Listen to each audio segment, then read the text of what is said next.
Subhanallah hamdan lillah wa la ilaha illallah. Allah Allah Allah Allah Allah Allah Allah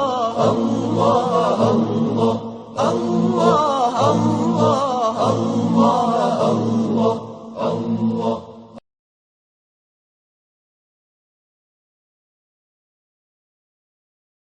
A'udzu billahi minasyaitonir rajim. Bismillahirrahmanirrahim. Alhamdulillahirabbil alamin wassalatu wassalamu ala rasulil a'zam Muhammadin sallallahu alaihi wa alihi wasallam wa ala ahli baitihi thayyibin tahirin. Aqulu lakum assalamualaikum warahmatullahi wabarakatuh.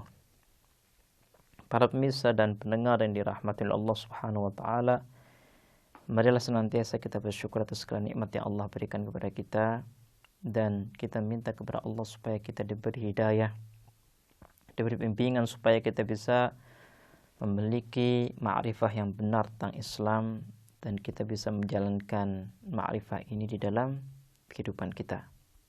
Pada kesempatan yang baik ini kita ingin meneruskan pemaparan daripada Muhaqqiq Bahrani terkait dengan pendapat mazhab Imamiyah yang berkaitan dengan syarat seorang menjadi imam.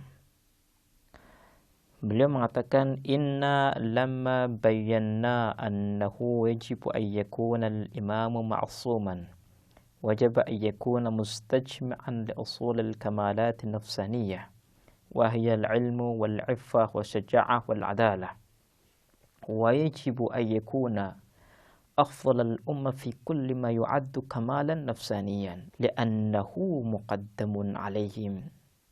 والمقدم يجب أن يكون أفضل لأن تقديم الناقص على من هو أكمل منه قبيح عقلا.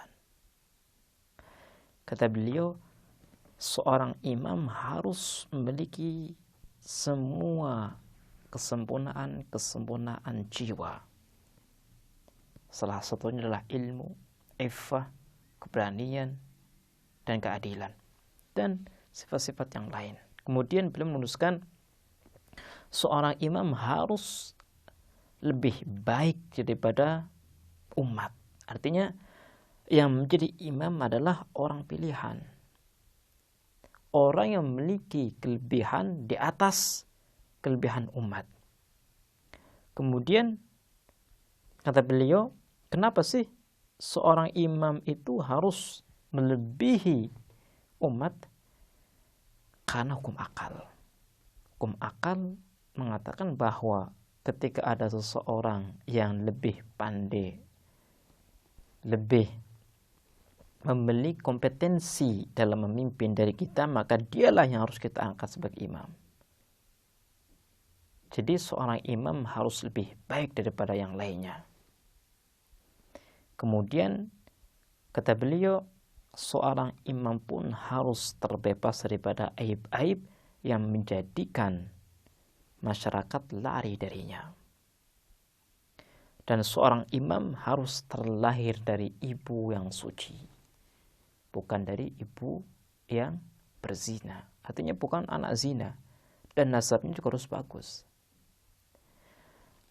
Anda bisa perhatikan bagaimana mazhab Imamiyah menjelaskan tentang syarat seorang imam, dan bagaimana mazhab Ahlus Sunnah wal Jamaah menjelaskan tentang syarat daripada seorang imam. Kita bisa mendapati syarat-syarat ini di setiap karya daripada ulama-ulama mazhab Imamiyah. Jadi mazhab Imamiyah memiliki satu syarat yang paten, syarat yang pasti. Tapi kalau kita melihat kepada mazhab Ahlussunnah wal Jamaah terkait dengan ilmu teologi, mereka memberikan berbagai syarat, tidak pasti syaratnya. Dan alasannya seperti yang telah kita sebutkan, bahwa di mazhab Ahlussunnah wal Jamaah mereka menjadikan perilaku para sahabat sebagai tolak ukur, sebagai rujukan mereka. Dan kita bisa melihat bahwa dalam sejarah terjadi berbagai mekanisme dalam memilih khilafah, sehingga dari fenomena inilah mereka berbeda pendapat. Nanti kita akan membahas bagaimana seorang khalifah ini dipilih. Mereka juga berbeda pendapat. Antara mazhab Ahlussunnah wal Jamaah dan mazhab Imamiyah berbeda pendapat, dan dalam mekanisme memilih imamah di dalam mazhab Ahlussunnah wal Jamaah pun berbeda pendapat. Nanti kita akan membahas secara terperinci supaya para pemirsa pendengar bisa memahami bagaimana perbedaan yang terjadi di dalam bahasan imamah. Untuk bisa memahami tentang syarat yang dimiliki oleh mazhab Imamiyah terkait seorang imam, marilah kita membahas bersama ibarat yang telah dipaparkan oleh Muhaqqiq Bahrani. Kalau kita melihat ada satu dasar yang dijadikan sebagai parameter oleh mazhab Imamiyah untuk menjelaskan kriteria dan sifat-sifat seorang imam. Dasar ini adalah kemaksuman. Karena seorang imam harus maksum, maka imam ini harus memiliki berbagai kesempurnaan.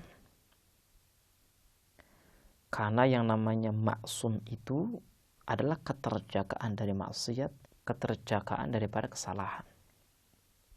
Posisi seperti ini tidak akan sesuai dengan seseorang yang memiliki banyak aib. Anda tidak akan temukan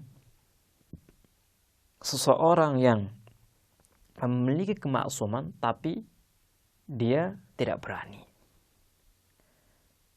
Tapi dia fasik. Tapi dia memiliki aib-aib yang menjadikan masyarakat menjauh dari dirinya. Anda tidak akan mendapatkan perkara ini. Kenapa? Karena yang namanya ismah itu tidak sembarang dimiliki oleh seseorang. Makanya kalau kita melihat kepada Rasulullah SAW, kita melihat bahwa apapun yang dilakukan oleh Rasul merupakan contoh bagi kita. Makanya dalam Al-Quran Allah Subhanahu wa Ta'ala secara terang-terangan menjelaskan bahwa Rasul ini adalah qudwah, contoh yang baik bagi kalian. Artinya apapun yang ada di diri Rasul adalah baik dan indah. Kenapa begitu? Karena Rasul itu memiliki satu malakah nafsaniyah, satu malakah yang suci, yang menjaga beliau dari perbuatan-perbuatan yang tercela.